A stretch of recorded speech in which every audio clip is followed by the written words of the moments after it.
Hi everyone, welcome back or welcome for the first time. So we are reacting to a instrumental by the Salsoul Orchestra and it's called Magic Bird of Fire, and this was requested by Deeper Dives, so thank you very much Deeper Dives. And you also mentioned that these are the rebranded MFSB band, an orchestra that played backup for the Spinners, Billy Paul, Lou Rawls, so that's kind of cool. So I'm intrigued to listen, let's go for it.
Wow.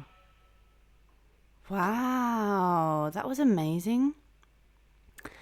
That was such an entertaining instrumental. That was very one of those instrumentals that keeps you on your toes and keeps you on the journey. I feel like the fact that it was called Magic Bird of Fire as well, like I was sort of I was seeing it as a journey of this bird that was sort of like on its own little life of like doom doom doom doom. Especially the end, it kind of started. How did it start again? To be fair, it started very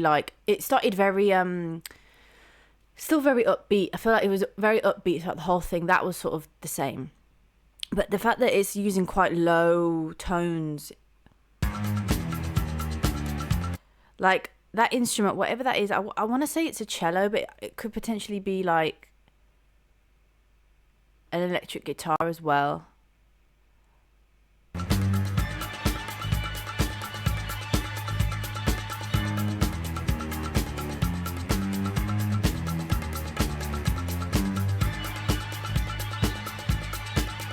It's very like, yeah, it starts really sort of lower vibe, not lower vibe. Obviously, it's still very high vibrational. For me personally, I think it tell us a story basically. And what I'm getting from this is like, I think I only got this vibe from it until the end. Obviously, looking at this, you can kind of tell what it could be, and it's called Magic Bird of Fire. But I think only till the end when it started rising, the vibe started kind of going, the octave started going higher and higher and higher, and it kind of sped up at the end. And it was definitely giving me like a phoenix rising, that type of vibe. You know how phoenix, that magic bird of fire is a bird that rises from the ashes. And I feel like it's telling us that journey of that bird, you know, starting from the low tones of like the kind of the depths, the dark depths where the ashes are all, you know, they turn all dark and it's all like grim and there's no sort of fiery brightness there. And then it kind of rises and rises and rises. And I feel like that's how I interpret it, especially it being called the Magic Bird of Fire. But it has so many different switch ups as well. Like, it's like showing the journey of this bird and showing the journey. You know, it just goes through a lot of different phases throughout the song. You know, there's definitely the dramatic. It's very dramatic throughout the whole thing, I definitely would say. And then it sort of goes from this disco element, which is really full, to then being a bit more stripped back. So it's really telling a journey of like life and of like individuals, because a lot of like that symbolism with the bird, the phoenix, so, you know, people compare that to, you know, when people do like spiritual readings or people do use it as a symbol, or you know, you're like the phoenix rising. You know, everyone has their phoenix rising moments in their life where they you know, grow from whatever darkness or whatever hardships they've been through. So I feel like it's telling that story, which is really beautiful, because it's obviously, there's no words in it and it is telling quite a full story.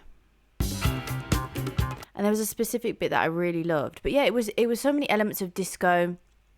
And then there was a piano bit that went a bit more went a bit more jazzy vibe and more blues to the piano, which was nice. And then there was a really stripped back bit with just percussion. So like I said, it's really telling that journey of like human experience of like, sometimes there's a lot of fullness where you're overstimulated and there's a lot going on.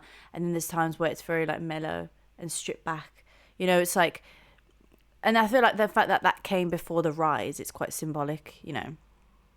And there's those moments of like nakedness, if you like, or just stripped back of the lows where you kind of, you've got nothing else to lose, or you lose everything, and then after that you kind of rebuild from that. You have to there's this lyric that Lauryn Hill has in one of her songs. It's in one of her Unplugged albums, and she says we must destroy in order to rebuild. We must destroy in order to rebuild. Wake up, you might as well. Ooh, that's a tune. But that's what it got me thinking of. It's like we have to sort of destroy in order to rebuild. Same as like we have to burn, we have to cremate before we can rise and reincarnate into something else. And obviously that could be the spiritual life after death type of situation. But we also have our own little reincarnation moments throughout our journey of life, and I feel like that's telling that story, which I really like. And I loved this.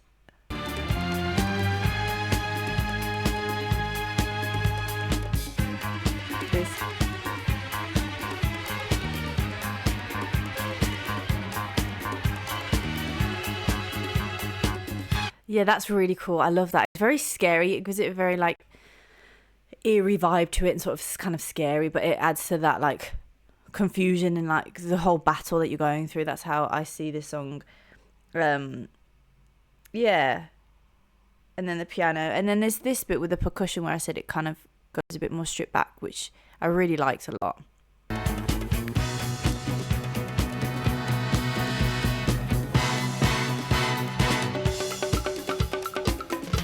Love it.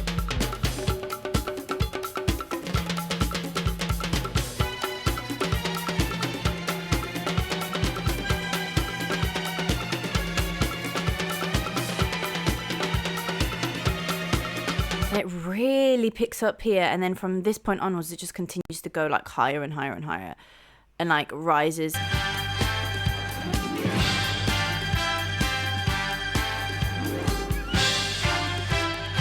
Yeah.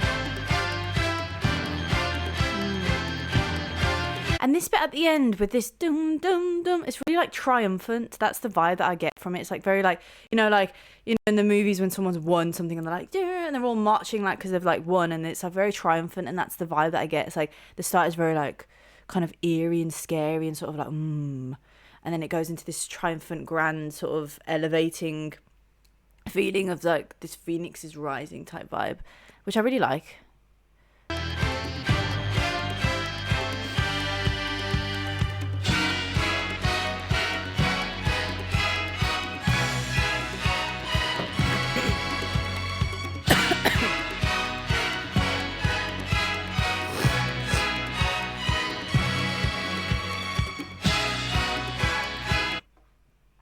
Yeah. And how it ends, that instrument there, that it's very spiritual. It's almost like, and it's just one sound. It's kind of like you've tapped into that frequency, that one frequency that's like very elevating and very like, I love this. This was so good. And I get why, I mean, the whole album's called The Magic Journey, but this song was definitely very much telling a story, and like this sort of Phoenix Rising type of vibe, which I really like. So yeah, this was great. So just have a little look at the context. So released in 1977, Salsoul Records is a legendary disco orchestral track by the Salsoul Orchestra. Vincent Montana was the mastermind composer, arranger. The song seamlessly fuses classical ballet grandeur. Yes, that's what it is. It's like, it's very, I was saying very dramatic, very cinematic. I had notes here that says cinematic. And it is giving very like, very ballet, sort of orchestra. It's really telling a story. These orchestras, like even with just dance, just instrumentals, like they tell a story and that you feel the emotion. So that's what, definitely. So classical roots. The track is direct disco-infused reimagining of Russian composer Igor Stravinsky's 1910 The Firebird Suite. Oh wow, that's so cool. So it's like that's really cool. Musical mastermind Vincent Montana, the driving force behind the orchestra sound, replaced the classical pacing with frantic conga percussion. It was very frantic, and hard grooving rhythm section and swooping dramatic strings arrangements. Yeah, the strings were really like do do do, very dramatic and very dramatic, man. That's the word that we would go for, wouldn't it? So Walter Gibbons remix. The most famous version of the track is the 8-minute 12-inch remix by visionary Walter Gibbons. Innovative editing and remixing pioneered. That's cool. The club mix format, turning the song into an underground anthem. So its cultural impact, this served as a classical disco, prime example of classical disco at a late 70s trend that saw musicians bridging the gap between high art, classical music, and underground club culture. I love that. I feel like classical music always has a place in modern music, even if you merge it, even if you use elements of it, because I feel like that's where really music started, isn't it? With that classical side of things and like using instruments and all these things. I wouldn't say it maybe started there, but potentially in a lot of areas that's where it started. Within those orchestral type of things, and so like it's nice to always fuse it, and I never think you can go wrong, and I never think it would sound strange if you fuse the two together, because it's like it is classical music. Like even R&B or even something like that, it is classical, because like all the theory behind it is classical theory. So it would always work, in my opinion. But yeah, this was a great one to react to. So thank you so much, Super Dives, for requesting this. This was really great. If anybody else does have a request, there is a link in my description box for you to send any over. But yeah, thank you so much for watching. If you do like the vibe that I create, feel free to like and subscribe. But other than that, thank you so much for joining. Till next time. Bye.